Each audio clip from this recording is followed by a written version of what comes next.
অবশেষে অভিনয় ছেড়ে দেওয়া নিয়ে সমালোচনার জবাব দিলেন বর্ষা। বিস্তারিত শাহিদা আহমেদ জান্নাতীর ডেস্ক রিপোর্টে।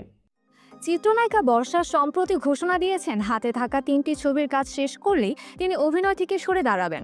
তার মতে তার সন্তানেরা বড় হচ্ছে, তারা বড় হয়ে মাকে নায়িকা হিসেবে পর্দায় দেখলে কেমন অনুভব করবে। এই চিন্তা থেকেই অভিনয় ছাড়ার সিদ্ধান্ত নিয়েছেন বর্ষা।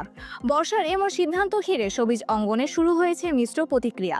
অভিনেত্রী দীপা খন্দকার ও পরিমণি থেকে শুরু করে অনেকেই বর্ষার মন্তব্যে বিরক্তি প্রকাশ করেছেন, যদিও বর্ষা এই সিদ্ধান্তকে সম্পূর্ণ ব্যক্তিগত বিষয় বলে উল্লেখ করেছেন।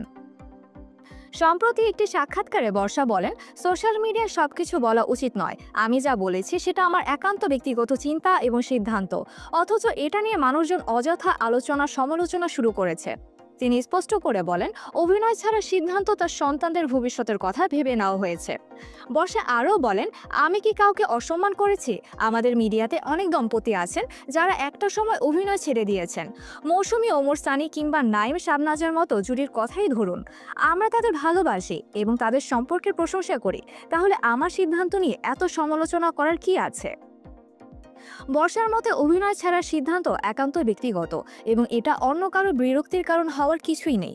তিনি আরও বলেন, আমার সন্তানেরা এখন বড় হচ্ছে, তারা যদি বড় হয়ে আমাকে নায়িকা হিসেবে পর্দায় দেখে লজ্জা পায়, সেটা আমি চাই না। এজন্যই আমি অভিনয় ছাড়ার সিদ্ধান্ত নিয়েছি। তবে বর্ষার এই সিদ্ধান্তে সামাজিক যোগাযোগ মাধ্যমে মিশ্র প্রতিক্রিয়া দেখা গেছে। কেউ বর্ষার সিদ্ধান্তকে স্বাগত জানালেও অনেকে সমালোচনা করেছেন। কেউ কেউ মন্তব্য করেছেন, বর্ষা অভিনয়কে ভালোবেসে নয় বরং স্বার্থের জন্য পুঁজি হিসেবে ব্যবহার করেছেন। অন্যদিকে বর্ষার স্বামী অনন্ত জলিল এই বিষয়ে কোনো মন্তব্য করেনি। বর্ষা বলেন, আমার স্বামী সবসময় আমার পাশে ছিলেন এবং আমার সিদ্ধান্তকে সম্মান করেছেন। এটা আমার জীবনের একটি গুরুত্বপূর্ণ সিদ্ধান্ত এবং আমি মনে করি সময় মতো সঠিক সিদ্ধান্ত নিচ্ছি।